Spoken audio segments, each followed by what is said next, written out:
After importing or recording an audio, video, you can edit it with basic tools such as cut, copy, delete, and crop. At first, if you want to remove unwanted fragments inside the range, and place it on the clipboard, the Cut Range tool is here to help.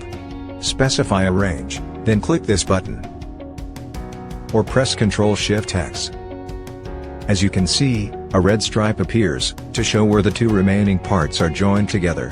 Now, to paste the cut content as you wish, let's move the playhead to the desired position, and press Ctrl-V.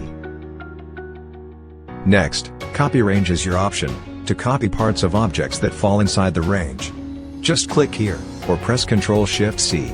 Then, press Ctrl-V, to paste the copied part into the same or another slide. In case you need to remove permanently any unwanted audio, video part, Delete Range is available for you. Select a range, then, click the Delete Range button. Alternatively, press Ctrl-Delete, to get it done. Finally, Crop to Range helps you, simply delete everything outside the selected range. Click this button.